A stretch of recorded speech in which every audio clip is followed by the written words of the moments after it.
YouTube?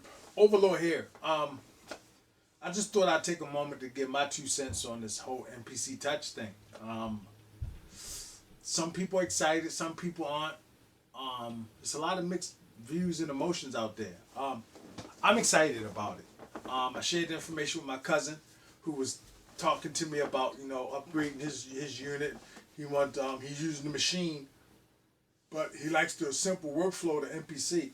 So he was gonna get like a studio or maybe the Renaissance. And I told him, I said, dude, hold off, check out this Touch. And it actually got him excited. It has me excited as well. Anything that makes my work easier, I love it. I love technology. I love things that's moving forward. And we've always been that way with the music, and with the equipment. When they came out with the MPC 60, we look forward to the 62. We look forward to the 2000 XL.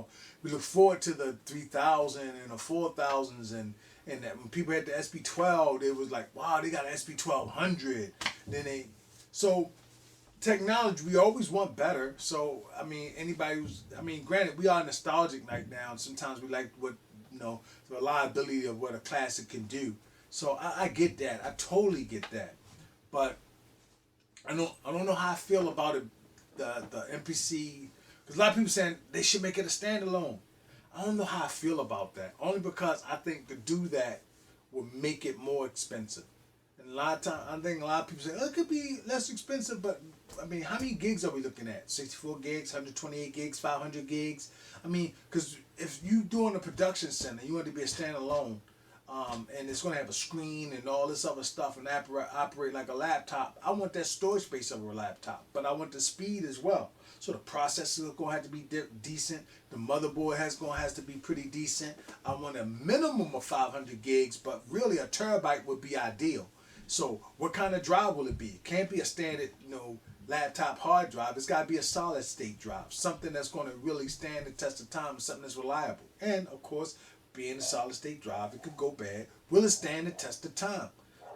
These other units didn't have to facilitate the storage, meaning it didn't have internal storage, so therefore you use a storage device. So therefore it made, if they did that now, it would make for a cheaper unit.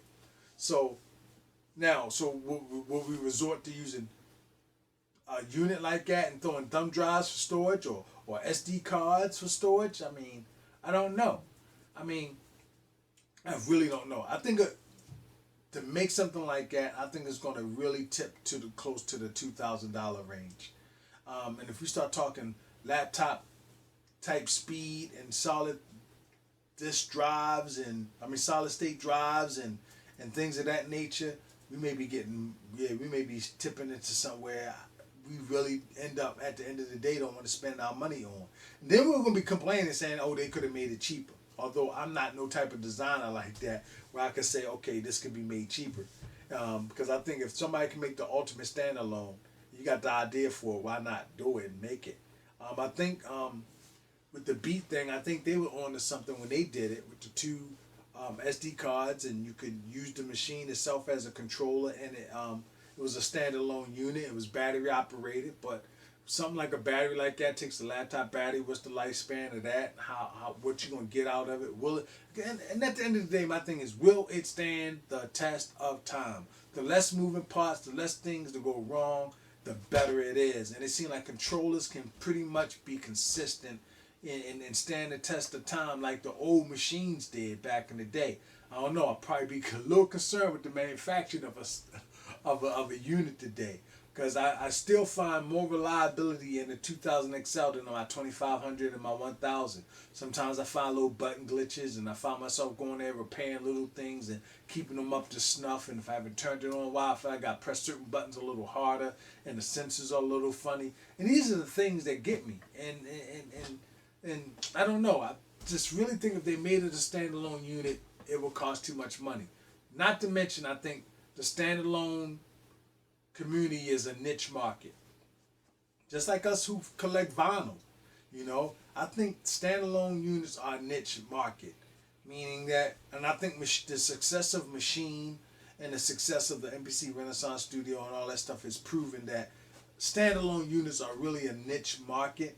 And to do something like that and make a standalone where you make your profit for the manufacturing and all that of it, where you make your profit margin back. Because at the end of the day, that's what it's all about, is business. And I don't know, I like the idea of having access to all my sounds on a computer, being able to take a song and not worrying about how long, how much RAM it's going to take up when I load this song into the thing, and when I chop it up, and because that's the things that will kill me, the RAM, sample time, sample space, and how fast and how long I had to wait.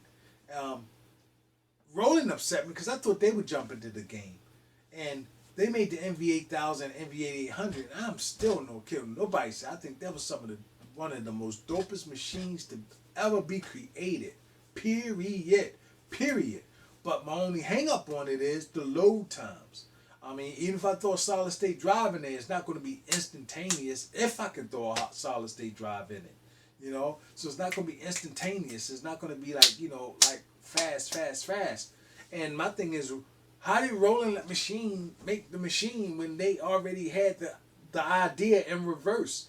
I mean, you had a hardware unit that you hook a computer screen to, made it feel like, and a mouse. So it made it feel like you were using the computer, but you still had your hardware. So why not think of the reverse? And that's another thing that gets me. It seems like Native Instruments and the car are the only ones that's going to play in this game, with the exception of, with the exception of the push, the Ableton Live jump off.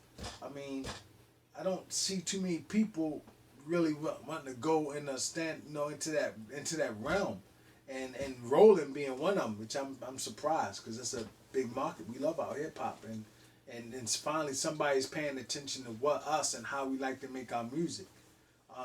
So I don't know. I don't know how I feel about it being a standalone unit. I don't think I can buy into the standalone anymore, simply because with my MPCs, any beat I make inside those boxes, like even if it's the 2000 XL, I make my whole beat inside there. If there's a keyboard part I need to do, I'll play the keyboard, sample it in. That's just how I like to make my beats. I like it all to be in one thing, one machine, one unit. I'm not MIDI-ing and having this control this and this sound go here, then having wires going to an interface. Those days are gone. I don't want to do that no more. I didn't like it then. And then if you had, you had a noise, your noise floor was too high, where you got other things going on in the room that's affecting the sound quality, going through those cables into the interface. I don't want those headaches. Now I'm looking for plugins to clean up my sound. I don't want those headaches. Going into the machine and going straight into it and getting it in, I like that. So, the cool thing, any beat you make on your MPC 60 all the way up to the 5000, alright, you can save that beat in its entirety and load it up on your MPC software. That is awesome. The only thing it won't save is the internal effects, meaning the internal effects of the MPC 2500, 1000, or people who have the 2000 XL that has the sound, the effects card in it. You can't save those effects, which I'm cool with, because the plugins and stuff are a little better than that anyway. It gives us those sounds, and it gives us the same thing. Essentially, it's the same thing without having to be inside of a box. Shouldn't we be thinking outside the box, so to speak? So, I don't know. I like the idea of the controller, bass, interface ready type deal. And I'm excited about the touch and the touch screen and the effects that you can just use on the screen and things. I don't know. I'm excited about it. So, I'm getting it. I'm that guy. I'm a gear junkie. I know it. They tried to make me go to rehab, but I said no. But I will admit, I don't have a whole lot of space, so I will have to get rid of some gear, and I'll throw it up on a YouTube video and allow y'all guys to get it before I throw it up on eBay or something. But whatever I decide to get rid of, so I don't think they need to do the hardware unit, as there's plenty of hardware units out there, and those hardware units are pretty solid. I don't think Akai messed up with any of their machines except for the MPC 1000 that had the individual pad sensors. That was stupid. But hey, they learned their lesson and they went back to the old style. Why? Because it wasn't broke. They shouldn't have fixed it.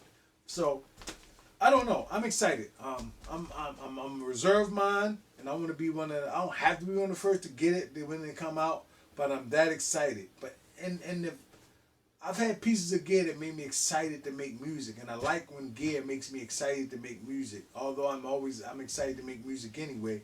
Knowing that you can do something a little more efficiently, quicker, that just makes it a dream. I mean, right now I'm doing beats in the hour, 2 hours, 5, 10 minutes that normally would have took me days back in the day when I first started making beats.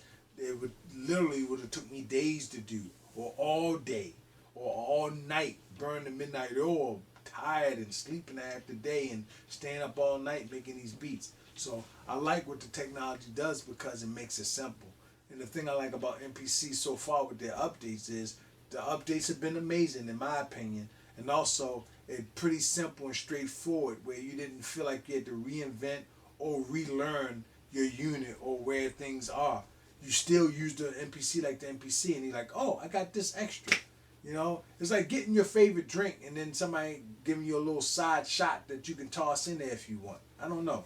I don't know how to explain it, but I like what they're doing, and I'm excited about the MPC Touch, and I love what they did with the Advance. I don't know. I think Akai's on their way. Native Instruments is a solid company too. So I like the fact that they competing for our business because it makes for better product, it makes for more innovative stuff, and makes for better music. At least that's my opinion. Thanks for watching. Peace.